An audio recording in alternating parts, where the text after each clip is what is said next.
तो दोस्तों आखिर क्यों काट दिया गया बीसीसीआई से सौरव गांगुली का पत्ता? कहावत है कि एक म्यान में दो तलवारें नहीं रह सकती। सीधी बात करें तो यहाँ एक म्यान से हमारा मतलब है बीसीसीआई और दो तलवारें यानी कि जय शाह और सौरव गांगुली। बीसीसीआई के सेट सिस्टम में दो मनमानियां नहीं चल सकती। जी हाँ, ऐसा ही कुछ कंक्लूजन निकल कर आता है 18 अक्टूबर को हुई बीसीसीआई की एजीएम मीटिंग में से। एजीएम यानी कि एनुअल जर्नल मीटिंग, जो कि बीसीसीआई में अलग अलग पदों के चुनाव के लिए हर 3 साल बाद की जाती है। हाल ही के दिनों में ये ब्रेकिंग न्यूज बीसीसीआई की ओर से आ रही है कि सौरव गांगुली, जो कि बीसीसीआई के करंट प्रेसिडेंट हैं, उनकी प्रेसिडेंट टर्म को एक्सटेंड नहीं किया जाएगा। और सोर्सेज की माने तो ऐसा लगा जैसे कि ये सब प्री प्लान्ड मूव हो। बीसीसीआई की तरफ से ये पहले से ही तय था कि सौरव गांगुली के प्रेसिडेंट टर्म को एक्सटेंड नहीं किया जाएगा और उसकी जगह रॉजर बिनी को चुना जाएगा, जो कि एन श्रीनिवासन के कैंप से हैं। तो क्या लगता है दोस्तों आपको, इसके पीछे क्या वजह हो सकती है? और अगर आपको हमारा जवाब सीधा सीधा सिंपल शब्दों में जानना हो तो इस पैटर्न को पहचान लीजिएगा जो हम आपको दिखाने वाले हैं। इसे देखने के बाद शायद आपको खुद ब खुद क्लियर हो जाए कि गेम यहाँ चल क्या रही है। जय शाह सेक्रेटरी बीसीसीआई, अमित शाह जी के बेटे, Ashish Shelar for treasurer, Devajit Saikia joint secretary BCCI, Arun Dhumal IPL chairman, BCCI vice president Rajeev Shukla. तो अगर बीसीसीआई की गवर्निंग बॉडी ऐसी होगी तो नेपोटिज्म की बातें तो ऑटोमेटिकली उठेंगी, क्योंकि अगर आप यहां देखें तो हर किसी का सीधा कनेक्शन पॉलिटिक्स से है। चाहे आप यहां पर जय शाह की बात करें या फिर अरुण धूमल की, जो कि स्पोर्ट्स मिनिस्टर अनुराग ठाकुर जी के ब्रदर हैं। और आप जानते ही होंगे कि अनुराग ठाकुर प्रेम कुमार धूमल, जो कि बीजेपी की ओर से 2 बार हिमाचल प्रदेश के चीफ मिनिस्टर रह चुके हैं, उनके बेटे हैं। और आशीष शेलार बीजेपी के एमएलए हैं और बीजेपी मुंबई के प्रेसिडेंट हैं। और वहीं पर देवजीत साइकिया असम चीफ मिनिस्टर हेमंत बिस्वा के खास दोस्त बताए जाते हैं। तो देखा आपने दोस्तों कैसे बीसीसीआई के हर पद में जो लोग बैठे हैं उनके सीधे तार पॉलिटिक्स से जुड़े हैं। और इन सब के बीच में फंसे हैं हमारे फॉर्मर इंडिया क्रिकेट कैप्टन, एक स्पोर्ट्समैन दादा सौरव गांगुली। तो आप ही हमें अब बताइए, इनकी दाल भला यहाँ कैसे गल पाती? अगर हम बीसीसीआई के इतिहास में भी जाकर देखें तो हमें ये क्लियर दिखाई देता है कि बीसीसीआई जैसी संस्था पहले से ही काफी पॉलिटिकली ड्रिवन रही है। फिर चाहे वो अरुण जेटली हो, शरद पवार हो, राजीव शुक्ला हो या फिर एन श्रीनिवासन, ये सभी लोग पॉलिटिकली ड्रिवन हैं। इनका क्रिकेट के साथ सीधा सीधा दूर दूर तक कोई लेना देना नहीं। और अब आपके मन में ये दुविधा या सवाल उठ सकता है कि क्रिकेट को चलाने वाली संस्था आखिरकार क्रिकेटर्स से क्यों नहीं रन होती? उनमें पॉलिटिशियंस की हमें क्या जरूरत? तो इसके जवाब को समझने के लिए आपको क्रिकेट का मैग्नीट्यूड इंडिया में समझना होगा। क्रिकेट इंडिया में एक स्पोर्ट्स नहीं, एक बिजनेस मॉडल बन चुका है। क्रिकेट में करोड़ों अरबों रुपए इन्वॉल्व होते हैं दोस्तों।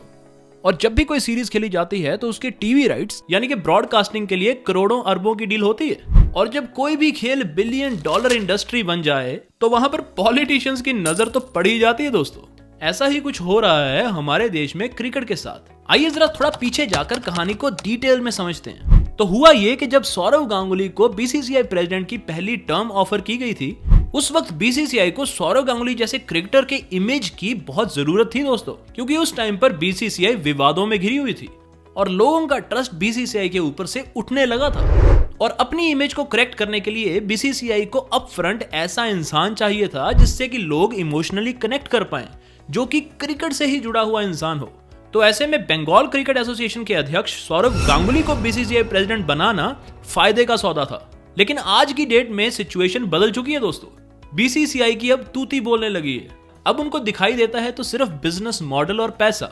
इसकी वजह से अब उनको सौरव गांगुली जैसे क्रिकेटर की इमेज की कोई खास जरूरत नहीं है। और हम यहाँ ये भी क्लियर करते चलें कि सौरव गांगुली का इंटरेस्ट था प्रेसिडेंट टर्म को एक्सटेंड करने में। इसका सबूत हमें मिलता है उनकी सुप्रीम कोर्ट में की हुई अपील।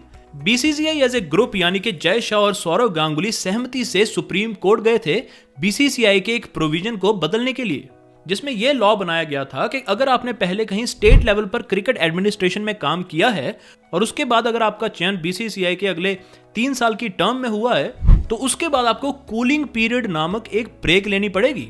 आप उसी पद पर एक टर्म बिताने के बाद कंटिन्यू नहीं कर सकते। तो इस प्रोविजन के अगेंस्ट जाकर सुप्रीम कोर्ट में अपील करना यह साफ दर्शाता था कि सौरव गांगुली को अपने प्रेसिडेंट टर्म की एक्सटेंशन की पूरी उम्मीद थी। लेकिन बीसीसीआई के सेटअप में इंटरनल पॉलिटिक्स के चलते अगर एक्सटेंशन मिली तो सिर्फ जय शाह को, जो पहले भी सेक्रेटरी थे और अब भी सेक्रेटरी बने रहेंगे। लेकिन सौरव गांगुली के सफर का यहीं पर दी एंड कर दिया गया। और सोर्सेज की माने तो दादा को इस बात की पहले से ही भनक लग गई थी, जब उन्होंने एजीएम मीटिंग में एन श्रीनिवासन के कैंप से ये बातें सुनी कि सौरव गांगुली एंटी ब्रांडिंग करते हैं, यानी कि जिन ब्रांड्स को बीसीसीआई प्रमोट करता है उनके खिलाफ ब्रांड्स को सौरव गांगुली पर्सनली सपोर्ट करते हैं। और आपने भी बीसीसीआई के माहौल में ये चेंज नोटिस की होगी दोस्तों, कि कैसे आजकल किसी भी बड़े मैच या किसी इनॉग्रेशन के लिए मोटेरा अहमदाबाद के श्री नरेंद्र मोदी स्टेडियम को ही चुना जाता है, वानखेड़े स्टेडियम या ईडन गार्डन्स को नहीं। ये वर्ल्ड स्टेज का फंक्शन अगर होगा तो यही गुजरात के वर्ल्ड क्लास स्टेडियम में होना चाहिए। ये बात तो बिल्कुल क्लियर है दोस्तों।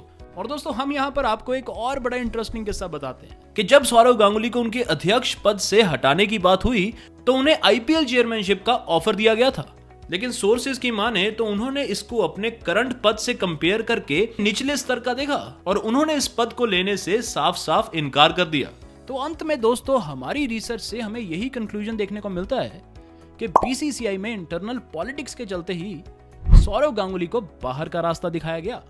आप इसके बारे में क्या सोचते हैं हमें खुलकर कमेंट बॉक्स में बताइएगा। और ऐसे ही इन्फॉर्मेटिव और इंटरेस्टिंग वीडियोस देखने के लिए आप अपने चैनल अब सीखेगा इंडिया को सब्सक्राइब कीजिए और इस वीडियो को कृपया आप अपने दोस्तों के साथ शेयर भी कीजिएगा। आपका वीडियो में यहाँ तक बने रहने के लिए और इस वीडियो को पूरा देखने के लिए तहे दिल से बहुत बहुत शुक्रिया।